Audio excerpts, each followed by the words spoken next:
उत्तर प्रदेश के ग्रेटर नोएडा से सामने आए एक कथित दहेज हत्या मामले ने पूरे इलाके को झकझोर कर रख दिया है। जलपुरा गांव की रहने वाली 24 वर्षीय दीपिका नागर की संदिग्ध मौत के बाद परिवार में मातम पसरा हुआ है, जबकि इलाके में गुस्सा और आक्रोश देखने को मिल रहा है। शादी की महज 14 महीने बाद दीपिका की मौत ने एक बार फिर दहेज प्रथा और महिलाओं के खिलाफ घरेलू हिंसा जैसे गंभीर मुद्दों को चर्चा के केंद्र में ला दिया है। परिजनों के मुताबिक दीपिका नागर की शादी बड़े ही धूमधाम और अरमानों के साथ हुई थी। परिवार का दावा है कि शादी में करीब 1 करोड़ रुपए खर्च भी किए गए थे। शादी में गाड़ियों से लेकर जेवर और घरेलू सामान तक सब कुछ दिया गया था, लेकिन आरोप है कि शादी के कुछ समय बाद ही दीपिका को दहेज के लिए प्रताड़ित किया जाने लगा। दीपिका के परिवार का कहना है कि ससुराल पक्ष लगातार फॉर्च्यूनर कार और 50 लाख रुपए की नकद की मांग कर रहा था। जब परिवार यह मांग पूरी नहीं कर सका तो दीपिका पर दबाव बढ़ाया जाने लगा।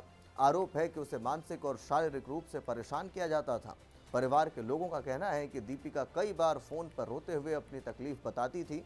वह कहती थी कि ससुराल में उसके साथ अच्छा व्यवहार नहीं किया जाता और उस पर लगातार दहेज लाने का दबाव भी बनाया जा रहा था। परिवार का दावा है कि दीपिका कई बार अपने मायके लौटना चाहती थी, लेकिन समाज और रिश्तों को बचाने के लिए उन्होंने हर बार समझौता किया। परिजनों का कहना है कि उन्होंने बेटी को समझाया कि समय के साथ सब ठीक हो जाएगा, लेकिन उन्हें अंदाजा नहीं था कि मामला इतना गंभीर हो सकता है। घटना वाले दिन दीपिका की मौत घर की तीसरी मंजिल से गिरने के बाद हुई। शुरुआती जानकारी में इसे आत्महत्या बताया गया, लेकिन परिवार ने इस दावे को पूरी तरह से खारिज कर दिया। परिजनों का आरोप है कि दीपिका की हत्या की गई और बाद में इसे आत्महत्या का रूप देने की कोशिश की गई। परिवार का कहना है कि जब उन्होंने दीपिका का शव देखा तो शरीर पर कई चोटों के निशान मौजूद थे। कुछ मीडिया रिपोर्ट्स में यह भी कहा गया कि शरीर पर तेज धार वाले हथियार से चोट पहुंचाने और निशान भी मिले हैं। हालांकि इन दावों की आधिकारिक पुष्टि पोस्टमार्टम रिपोर्ट आने के बाद ही हो सकेगी। मृतका के परिजनों ने यह भी आरोप लगाया कि जो घटना है उसके बाद ससुराल पक्ष के लोग दीपिका को अस्पताल में छोड़कर फरार हो गए।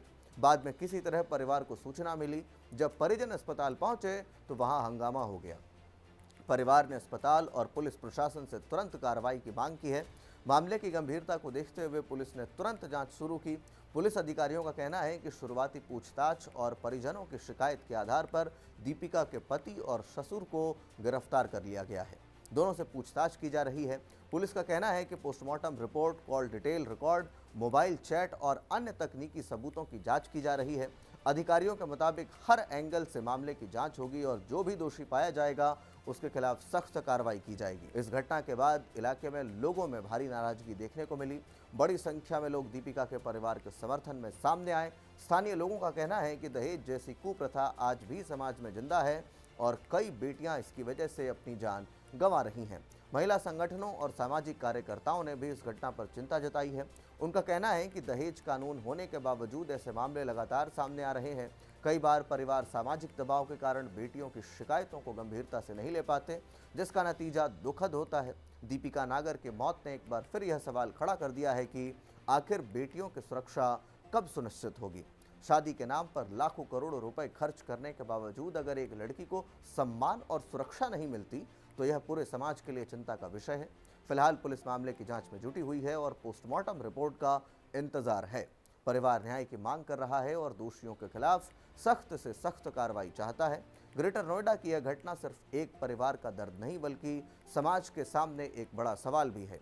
क्या दहेज की लालच में बेटियों की जान यूं ही जाती रहेगी या फिर समाज और कानून मिलकर इस कुप्रथा के खिलाफ सख्त कदम उठाएंगे? दीपिका नागर के इस मौत मामले को लेकर के आप क्या कुछ सोचते हैं? कमेंट बॉक्स में हमें अपनी राय लिखकर जरूर दें। धन्यवाद।